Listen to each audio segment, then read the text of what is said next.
오늘 창세기 25장 12절에서 18절 본문으로 하나님의 말씀을 나눌 텐데요. 이슬람을 향한 그리스도인의 대처라는 그러한 제목으로 하나님의 말씀 나누겠습니다. 오늘 본문은 이스마엘의 후예들에 대한 기록을 보여주고 있습니다.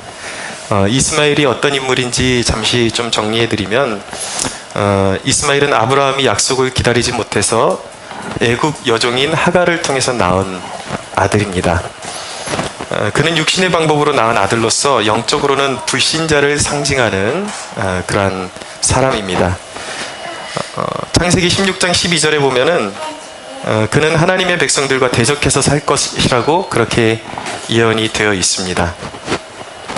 하지만 하나님은 이삭과 마찬가지로 그에게도 복을 주실 것이라고 약속을 하셨습니다. 그 대목이 어디냐면 창세기 17장 20절인데 제가 한번 찾아서 읽어드리겠습니다. 창세기 17장 20절에 보면 아브라함에게 하나님께서 이렇게 약속하시는 거예요. 이스마엘에 대하여는 내가 내 말을 들었나니 내가 그에게 복을 주어 그를 매우 크게 생육하고 번성하게 할지라.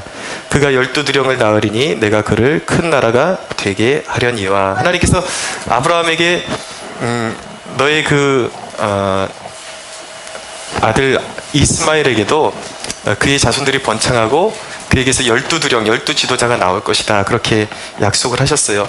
근데 오늘 본문이 바로 그 하나님의 말씀이 성취된 본문이라고 보시면 되겠습니다. 그런데 그는 결론적으로 오늘날의 아랍인의 조상이 되었습니다. 아랍인을 우리가 어떻게 정의할 수 있냐면, 이전에는 아랍어를 사용하는 중동과 북아프리카 지대에 살던 사람들을 의미했지만은 이제는 이슬람 문화권을 통틀어서 사용하는 용어가 되었습니다. 그러니까 아랍인들 하면 알라를 믿는 이슬람, 그러니까 무슬림들을 이야기할 때에 아랍인들이다, 그렇게 쉽게 정의할 수가 있겠습니다. 이스마엘의 삶을 좀 정리해서 보면 하나님이 아브라함을 생각하셔서 그가 약속의 자손이 아님에도 불구하고 이스마엘을 돌봐주시며 그에게 복을 주셨습니다. 그 대목이 오늘 성취되는 대목이 바로 본문 16절인 것이죠. 이들은 이스마엘의 아들들이요 그 촌과 부락대로 된 이름이며 그 족속대로는 12지도자들이었다라 라고 말씀하고 있습니다. 아까 제가 잠시 말씀드린 대로 창세기 17장 20절에서 하나님께서 주신 그 약속의 말씀이 이제 성취된 것을 볼 수가 있죠. 그래서 하나님께서 이스마엘에게도 놀라운 번창의 축복을 주셨습니다. 그래서 이스마엘에게서 12지도자가 나오고 그들을 통해서 그의 후손들이 세력을 넓혀가기 시작했습니다. 그런데 애석하게도 이스마엘은 그의 삶 가운데 있어서 하나님을 의지하기보다 자기 자신을 의지했고 사람들과 평화하기보다 대적하며 사는 존재가 되었습니다. 그는 처음에 하나님의 보호를 받았지만 하나님을 섬기지 않았습니다. 하나님, 분명히 그의 삶 가운데 하나님이 함께 하신 흔적이 있었습니다. 하나님이 은혜를 주셨고 많이 돌봐주셨지만 그는 하나님을 섬기는 데 관심을 두지 않았습니다. 그렇게 되니까 어떤 결과가 초래됐냐면 점점 역사가 흐르면서 그의 후손들은 하나님을 잃어갔습니다. 그리고 완전히 하나님을 잃게 되었고, 그리고 이제 오늘날에 와서는 완전히 새로운 종교를 떠받드는 존재가 되었습니다. 이 이스마엘의 후예들이 결국 오늘날의 무슬림들, 그 이슬람을 믿는 이슬람 종교를 가진 사람들이 되었는데, 우리가 이슬람에 대해서 좀 이해할 필요성이 있습니다. 네, 잠시 죄송합니다. 이게 자꾸 톡톡 걸려서. 이슬람에 대해서 우리가 좀 이해할 필요성이 있습니다. 이슬람의 기원을 우리가 좀 먼저 이야기를 하면은, 이슬람은 어떻게 기원이 되었는가? 이슬람은 주후 610년경에 예언자 모하메드에 의해서 생겨나게 되었습니다. 이 모하메드라는 인물이 40세 정도 되었을 때에 사우디아라비아 메카 근교의 히라 동굴에서 그가 사색과 참선을 하던 중에 천사의 계시를 받아서 코란을 기록한 것으로 이슬람이 시작되게 되었습니다. 그들의 주장이 그렇다라는 것입니다. 근데 지금 한간에 논란이 되고 있는 것은 무엇이냐면, 우리 기독교인들이 믿는 하나님과 이슬람이 믿는 하나님이 과연 같은 하나님이냐, 이것이 지금 많이 회자되고 논란이 되고 있습니다. 자, 여러분들 여기에 대한 바른 지식을 우리가 갖고 있는 것이 참 중요합니다.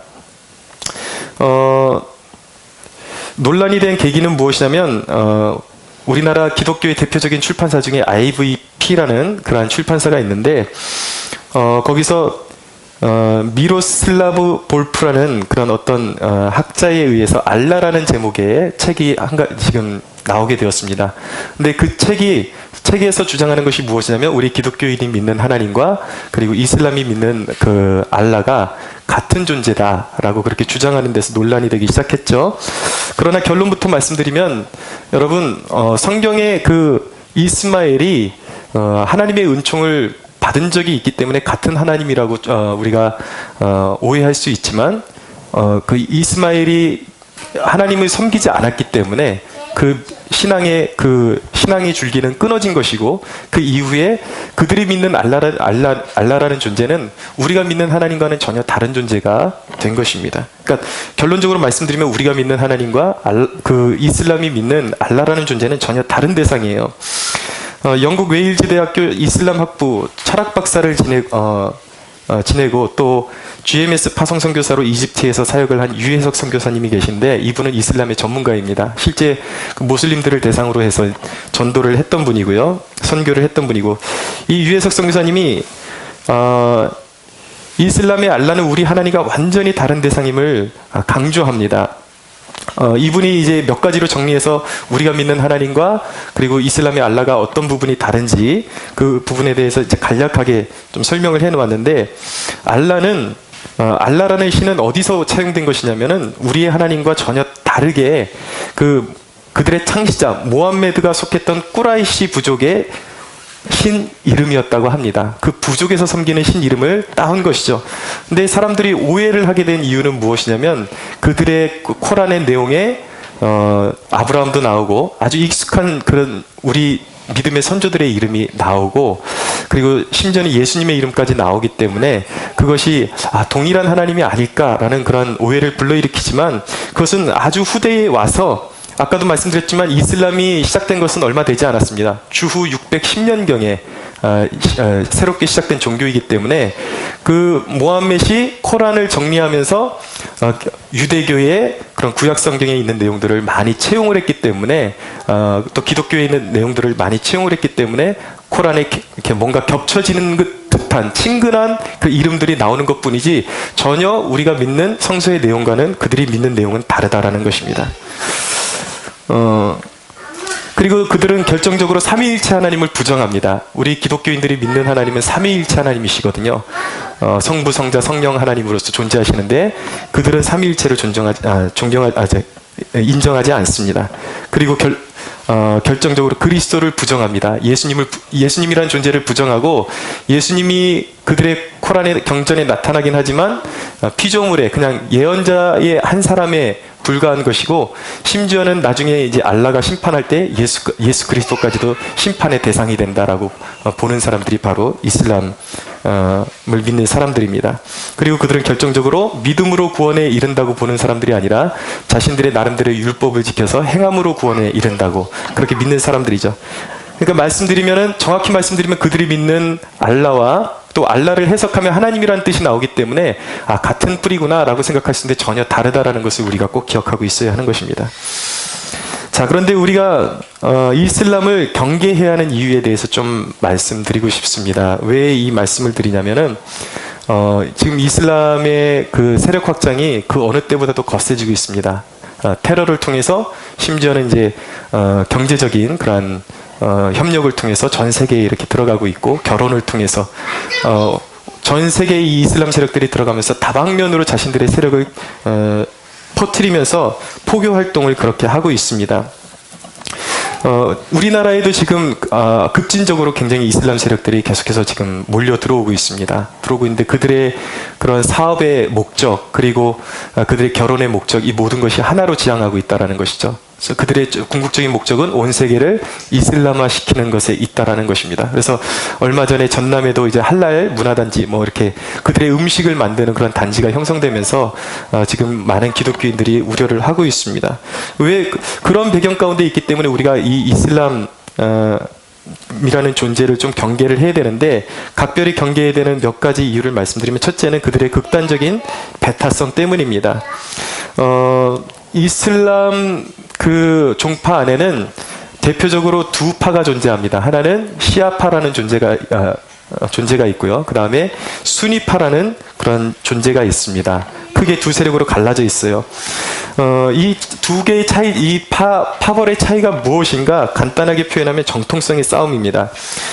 이제 이란 지역을 중심으로 하는 이 시아파는 어떤 것을 주장하냐면, 이 이슬람의 지도자는 반드시 모하메드의 그 정통을 잇는 그런 친자손들로 형성돼서 그 지도자들이 명맥을 이어나가야 된다라고 주장하는 사람들이고, 수니파는 이제 사우디아라비아를 중심으로 해서 이제 퍼져 있는 그런 이제 이슬람 국가들인데, 수니파는 아니다. 그 모함멧의 직계 자손에게만 그 지도권이 있는 것이 아니라 그 누구든지 적법하면 그 외에서도 그 이슬람의 지도자가 될 수 있다라고 그렇게 주장하는 사람들이죠.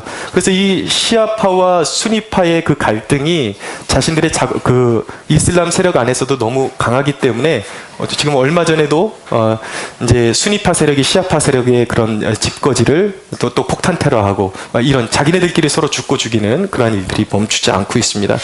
근데 알려지기를 무슬림들 가운데서 좀 더 온건한 무슬림들이 있고, 그리고 이런 IS와 같은 극단적인 무슬림들이 있다, 그렇게 이제 해석을 하고 있지만, 이슬람을 오랫동안 경험해왔던 한 전문가의 그런 의견에 의하면은 그들은 온건한 것처럼 보이는 그 세력조차도 그들이 어느 집단에 가서 또 어느 나라에 가서 세력을 확장하기 시작하고 주도권을 쥐기 시작하면은 그들의 포교 방식은 강압적이라는 것입니다.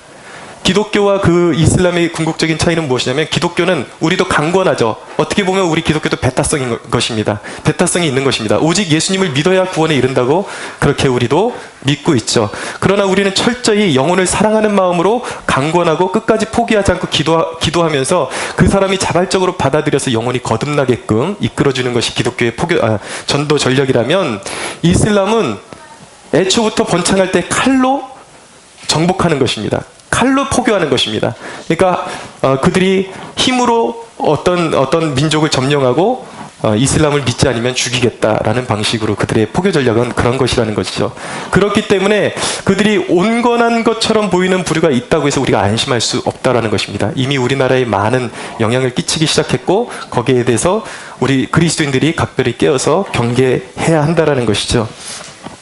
자, 이슬람을 경계해야 되는 두 번째 이유는 무엇이냐면, 그들의 종교가 억압의 종교라는 것입니다. 그들은 나름의 율법을 철저히 고수하며 그들의 율법에 맞지 않게 행동하는 사람들에 대해서 무자비하게 처벌을 가합니다. 바로 얼마 전에도 한 소년이 알라의 이름을 욕되게 했다 그래서 그 성직자가 너의 손목을 잘라버려라, 스스로 잘라버려라 그랬더니 이 아이가 순종한다는 차원에서 집에 가서 정말 자기 손목을 잘라가지고 왔습니다. 그랬더니 더 가관인 것은 무엇이냐면, 그 아버지가 아들을 그것을 보면서 뿌듯해하면서 칭찬을 하면서 너는 진짜 알라의 너는 성도다, 너는 진정한 신도다, 그렇게 아버지가 부추겨주고 그런 분위기가 형성이 돼 있다고요. 그 율법 아래서 그런 이슬람이 확장되게 되면 많은 또 여성들이 억압을 당하게 됩니다. 옷을 입는 것부터 해가지고 어떤 관습까지 여성들이 사회에 굉장한 심한 제약을 받게 됩니다.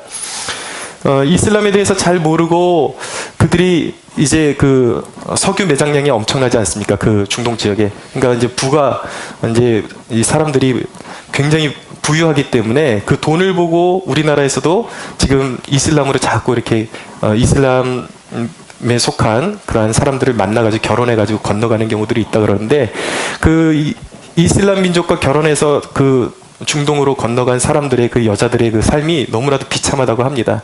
왜냐하면 건너가면 그들은 일부 다처제를 인정하기 때문에 결코 남편에게 사랑받고 살 수 있는 조건이 되지 않는다라는 것. 가서 그들의 율법에 종속되고 억압받고, 그리고 이제 첩이 되어버리고, 또 심지어는 이제 이 여자와 함께 살다가 질려버리면은 그냥 이제 성매매하는 그런 곳으로 팔아버리고, 이런 일들이 비일비재하다고 합니다. 억압의 종교라고요. 우리가 이슬람을 경계해야 되는 세 번째 이유는 무엇이냐면 그들이 미혹의 교리를 퍼뜨리게 되기 때문입니다. 자, 그들은 비인격적인 순종을 통해서 천국에 더 좋은 자리를 얻게 된다고 그렇게 가르칩니다. 그들의 천국관을 들어보면 굉장히 영적인 세계가 아니라 아주 지저분하고 아주 육신적인 그런 세속적인 더러운 그런 관념이 그들의 내세관임을 알 수가 있어요. 기껏해야 그들이 천국에 가서 할 수 있는 일은 그런 많은 아내들을 얻어가지고 성적인 유의를 즐기는 것, 그것이 바로 천국에서 얻을 수 있는 최고의 상급으로 여겨지고 있다라는 것입니다. 그러니까 알라를 향한 비인격적인 순종을 통해서 천국의 자리가 결정되는 거예요. 그래서 그들이 천국의 가장 좋은 자리로 가서 많은 아내를 얻고 그것에서 유의를 즐기기 위해서 극단적으로 선택하는 방법이 무엇이냐면 자기를 이제 테러의 수단으로 사용하는 것입니다. 나름대로 자기는 순교라 그러는데 이제 자폭 테러를 하는 수단으로 자기 자신을 이제 희생제물로 내어놓는 것이죠. 그러니까 교리관 자체가 너무나도 미혹적이고 너무나도 사단적인 것입니다. 그리고 그들은 행위를 의존해서 나름대로의 그런 어떤 구원의 관점이 있긴 하지만 너무 불분명하고 그런 말도 안 되는 순종을 요구함으로써 구원에 이른다고 그렇게 가르치기 때문에 사실은 이슬람은 구원의 길이 굉장히 불분명한 종교인 것입니다. 결정적으로 무엇인가, 그들의 종교의 창시자인 모함메드가 그들의 종교의 창시자는 죽음의 권세를 이기지 못했다라는 것입니다. 여러분, 부활을 주장하고 실제로 죽음의 권세를 이긴 종교는 기독교밖에 없는 것입니다. 할렐루야. 종교라는 것은 궁극적으로 영혼의 문제를 해결해 줘야 되는 것인데 이슬람은 궁극적으로 영혼의 문제를 해결해 줄 수 없다라는 것이죠. 그것이 확산되고 퍼져나가면 사람들이 미혹되고 우리가 믿는 기독교의 하나님과 그들의 하나님이 같은 하나님인 줄 착각하고 그쪽으로 빠져들 수 있는 미혹의 그런 미혹적인 그런 요소들이 많이 있기 때문에 우리가 이슬람을 우리가 경계해야 되는 것이죠. 자, 이스마엘이 하나님을 떠나가면서 그의 자손들이 이런 결과가 초래되게 되었습니다. 여러분, 여기서 우리가 영적으로 우리가 적용점을 우리가 함께 나누기를 원하는데, 먼저 개인적인 면에서 적용점을 좀 나누기를 원하고 또 선교적인 차원에서 제가 한 두 가지의 적용점을 나눠드리기를 원합니다. 먼저 이 본문을 통해서 개인적인 차원에서의 적용 두 가지를 나눠드리면, 첫째는 하나님을 섬기는 것은 하나님의 방법으로 섬겨야 한다라는 것입니다. 여러분, 이스마엘은 하나님이 기뻐하시는 일에는 관심이 없었습니다. 하나님을 멀리하고 살더니 급기야 그 후손들이 자신들의 신을 만들어서 섬기게 되었습니다. 하나님을 우리가 믿는다고 말할지라도 하나님을 우리가 올바로 알지 못하면, 잘 알지 못하면 전혀 엉뚱한 신을 섬기게 되어 있는 것입니다. 이스라엘 백성도 그런 오류를 범할 때가 있었습니다. 그래서 스데반이 이스라엘 백성들이 과연 구약시대에 참으로 하나님을 잘 섬기면서 살아왔는가, 그렇지 않다라는 것을 이제 지적을 합니다. 그래서 사도행전 7장 41절에 보면 이렇게 말씀합니다. 과연 이스라엘 백성들이 진정한 하나님을 섬기면서 살아왔는가? 구약시대의 이스라엘 백성들의 행태를 지적하면서 스데반이 이렇게 선포합니다. 그때에 그들이 송아지를 만들어 그 우상 앞에 제사하며 자기 손으로 만든 것을 기뻐하더니 하나님이 외면하사 그들을 하늘의 군대 섬기는 일에 버려두셨으니 이는 선지자의 책에 기록된 바 이스라엘의 집이여 너희가 광야에서 40년간 희생과 제물을 내게 드린 일이 있었느냐. 몰록의 장막과 신 뇌판의 별을 받들었으며 이것은 너희가 절하고자 하여 만든 형상이로다. 내가 너희를 바벨론 밖으로 옮기리라 함과 같으니라 라고 말씀하고 있어요. 결론은 그들이 하나님을 제대로 알지 못하고 섬겼기 때문에 그들이 살아계신 하나님을 섬긴 것이 아니라 자신들이 만든 우상을 섬기는 그러한 오류를 범하게 되었다라는 것이죠. 여러분, 우리가 하나님을 안다라는 착각과 오만을 내려놓고 하나님을 더 알기를 힘쓰지 않으면 이런 영적인 오류에 빠져들 수밖에 없는 것입니다. 우리는 어떤 하나님을 섬겨야 되는 것입니까? 나는 하나님을 이렇게 생각해. 나는 하나님을 이렇게 생각해. 여러분, 그것이 좋은 것 같지만 사실 그것이 얼마나 위험한지 우리가 깨달아야 된다고요. 우리가 하나님을 믿는 것은 성경에 나오는 하나님, 성경에서 말씀하신 하나님을 그대로 믿고 수용해야 하는 것입니다. 할렐루야. 여러분 요한복음 6장에 보면 사람들이 예수님께 어떻게 하는 것이 하나님의 일을 감당하는 것입니까? 어떻게 하는 것이 하나님을 기쁘시게 해드리는 일입니까? 그렇게 물었을 때에 예수님께서 그렇게 대답하셨습니다. 하나님께서 보내신 일을 믿는 것이 하나님의 일이다 라고 말씀하셨어요. 그 어떤 우리가 순종을 하기 전에 우리가 가장 올바른 순종을 하는 길은 무엇인가?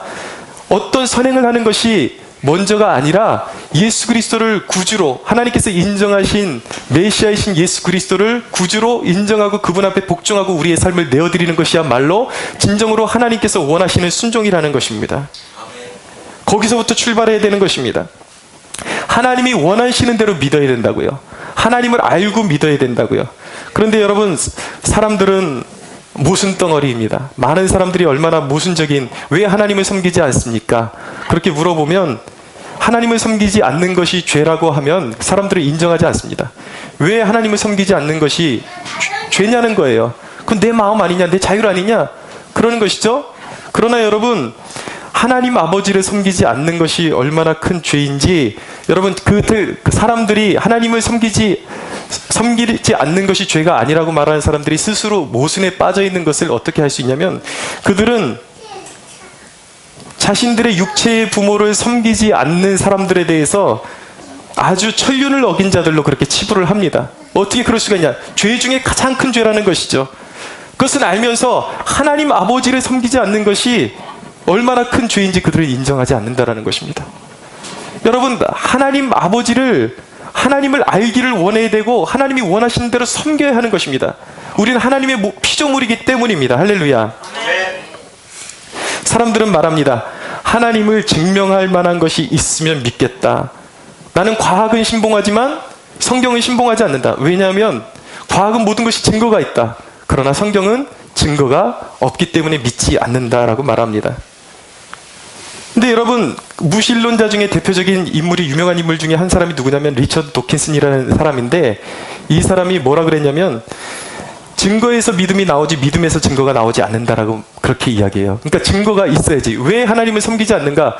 여호와라는 존재가 존재한다라는 증거가 없다라는 것이죠. 예수가 하나님이라는 증거가 없다라는 것입니다. 그리고 하나님이 만물을 만드셨다는 증거가 없다라는 것이죠.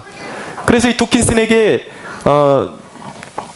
질문을 했습니다. 그러면 모든 과학에는 증거가 있다 그러는데, 그러면 사람은 누가 만들었습니까?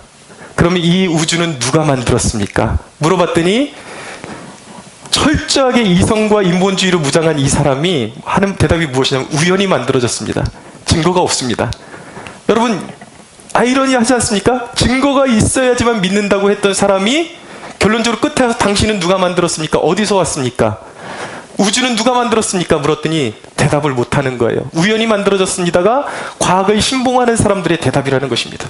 이것이 얼마나 아이러니한 일입니까, 여러분? 정말 탁월하고 지식이 있는 것 같지만 자기의 삶에 대해서 얼마나 무책임한 것입니까? 여러분 보십시오. 어떻게 이 삼라만상이 우주 만물이 우연히 만들어질 수가 있겠습니까? 여러분, 작은 기계 하나도 정밀하게 만들어진 그 기계를 보면서 누군가에게 이게 저절로 만들어졌을까요? 라고 물어보면 말도 안 되는 얘기라고 할 것입니다. 어떻게 이 정밀한 기계가 사람이 만들지 않고 지가 혼자서 그 부품을 막 뿌려놨는데 지가 우연히 만들어졌다고 말하는 것이 말이 될 수가 있겠습니까? 정상적인 사람이라면 다 그렇게 말한다고요. 근데 여러분 생각해 보십시오. 사람은 어떤 정교한 기계보다도 훨씬 더 정교하게 만들어졌습니다. 여러분, 어떤 신학자가 그렇게 말했습니다. 하나님의 존재를 알고 싶거든 독수리의 눈을 보아라 라고 말했어요. 독수리는 수킬로미터 밖에 있는 작은 물체를 보고 쫓아가거든요. 어떻게 이 카메라 렌즈보다 더 선명하고 더 정교한 이 독수리의 눈이 어떻게 우연히 만들어질 수가 있느냐라는 것이죠. 만드신 조물주가 있는 것이죠. 하나님이 계신 것이죠. 여러분, 어떻게 온 우주가 이 지구가 태양의 궤도를 돌고 있는데 양 0점 몇몇 도만 벗어나도 이 지구의 기후가 완전 뒤집어지고 지구가 완전히 파멸에 이르는데 어떻게 지구가 존재하는 기간 동안 단 각도가 조금도 기울어지지 않고 흐트러지지 않고 계속해서 그렇게 지켜나갈 수가 있냐라는 거예요. 어떻게 세상이 우연적으로 만들어진 것입니까? 어떻게 세상이 우연적으로, 여러분들이 우연적으로 태어났다라는 말이 어떻게 가할 수가 있겠습니까? 여러분, 이것이 과학의 한계인 것입니다. 과학을 신봉하는 사람들은 모든 것이 우연이다, 모든 것이 우연히 만들어졌다 그러죠. 성경은 분명히 대답합니다. 태초에 하나님이 천지를 창조하시니라. 할렐루야. 이보다 정확한 대답이 어디 있습니까? 여러분, 세상은 우연히 만들어진 것이 아닙니다. 우리의 존재는 우연히 만들어진 것이 아니라 분명히 하나님 아버지께서 우리를 창조하셨습니다. 여러분, 무엇이 죄악입니까? 하나님과 분리되어 있는 것, 뻔히 계시고 존재하시고 다스리시는, 온 우주 만물을 다스리시는 하나님을 부인하는 것이 죄인 것입니다. 죄 중에 죄인 것입니다. 인간이 자기의 육체의 부모를 저버리고 그 부모를 몰라라 하면 천륜을 어긴 죄인인 것처럼, 살아계신 하나님을 어기는 것, 살아계신 하나님의 존재를 인정하지 않는 것이 가장 극악한 죄라는 것을 기억해야 하는 것입니다. 그렇기 때문에 여러분, 모든 인류는 하나님의 하나님 되심을 인정하고 하나님이 말씀하신 대로 하나님을 섬겨야 할 줄로 믿으시기 바랍니다.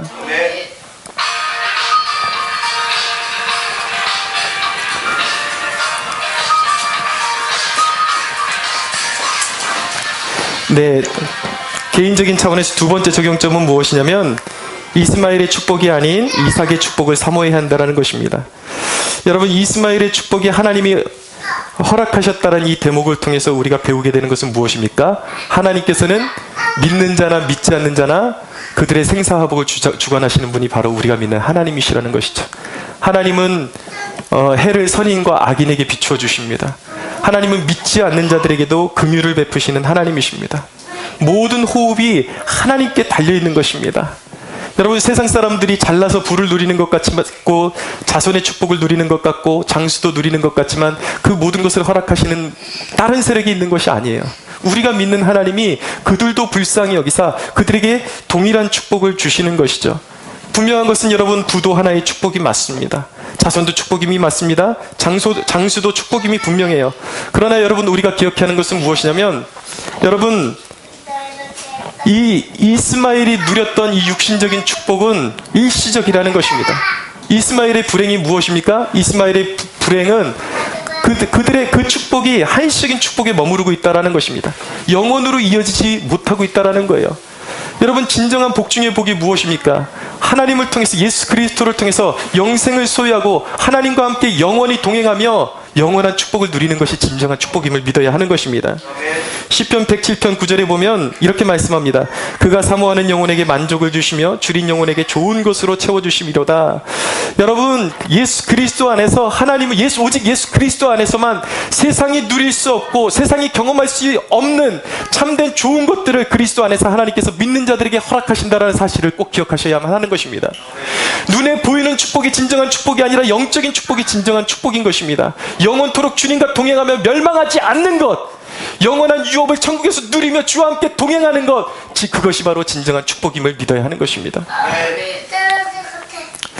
여러분, 그렇다면 선교적인 차원에서 이 본문을 적용하면 두 가지로 적용해 드리겠습니다. 첫째는, 우리는 중동에 핍박받는 형제들의 거주 문제와 부흥을 위해서 기도해야 한다는 것입니다.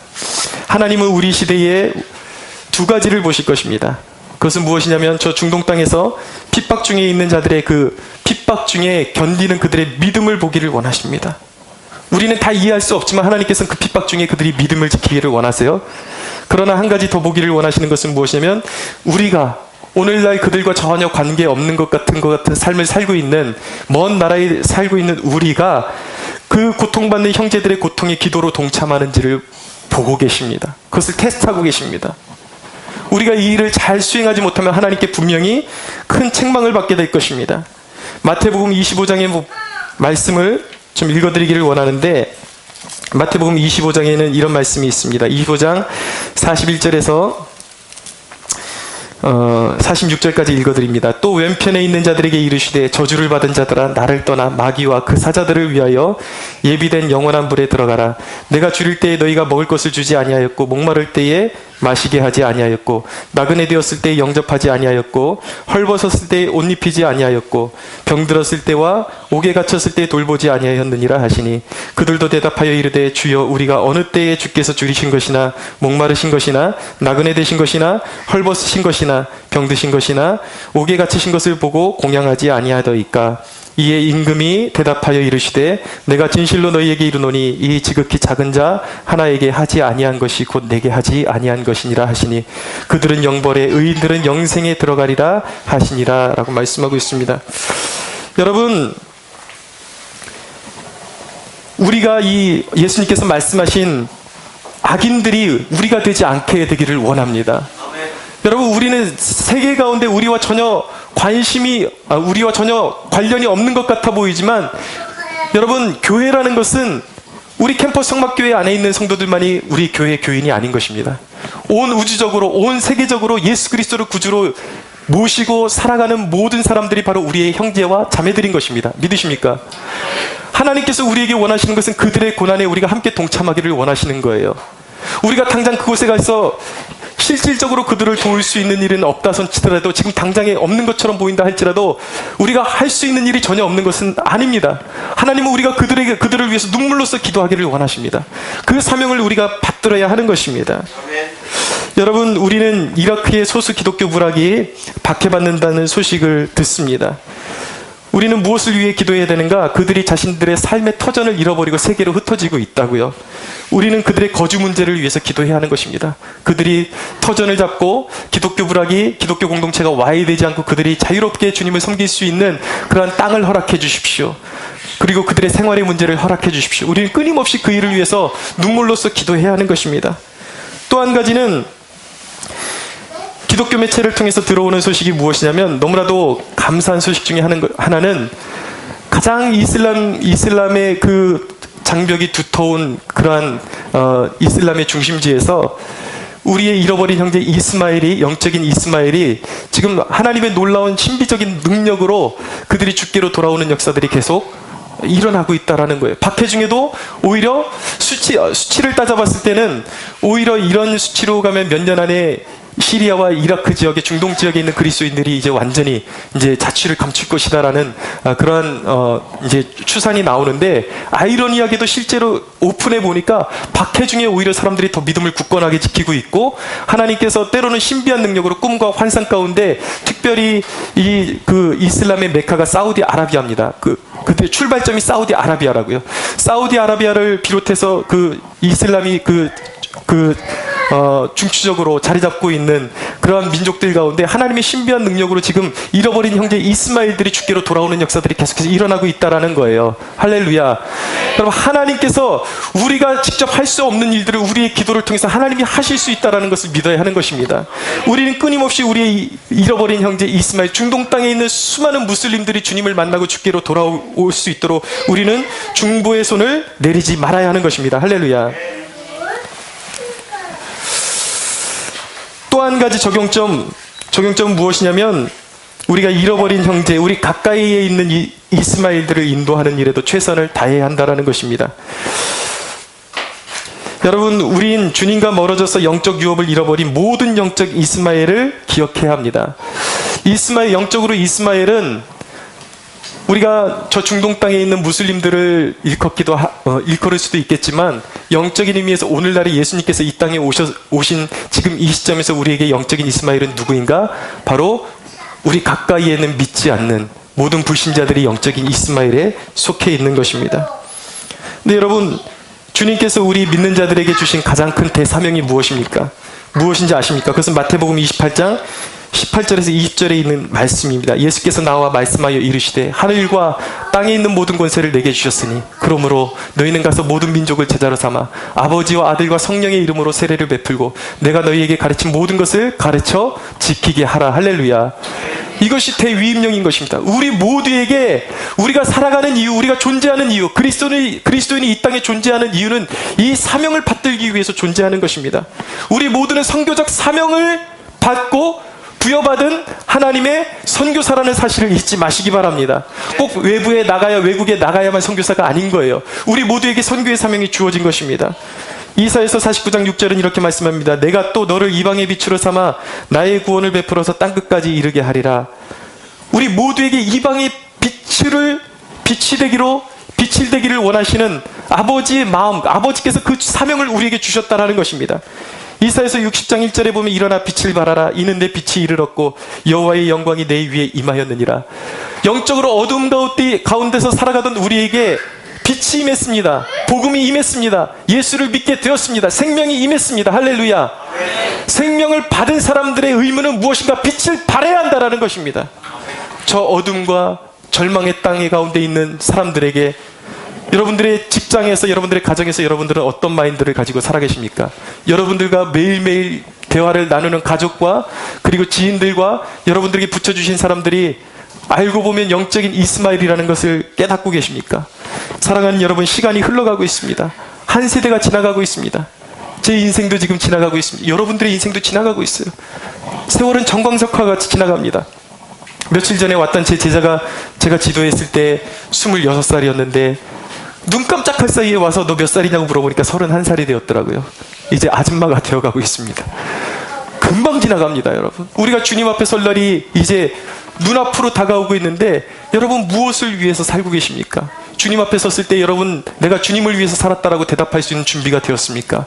사랑하는 여러분, 이 땅에 있는 여러분들의 관심은 어디에 있습니까? 내 집에서 하나님 나라로 관심을 옮길 수 있게 되기를 원합니다. 하나님께서 우리에게 원하시는 것은 하나님 나라를 위해서 살기를 원하신다고요. 하나님의 영광을 위해서 살기를 원하신다고요. 주위에 있는 이스마엘들을 바라보십시오. 여러분들 주위에서 눈물 흘리고 있는, 절망 가운데 눈물 흘리고 있는, 영적으로 어둠 가운데 처있는 이스마엘들의 그 눈물을 볼 수 있는 영안이 열리기를 간절히 주 예수의 이름으로 축원합니다. 우리 하나님께 영광의 박수 올려드리겠습니다.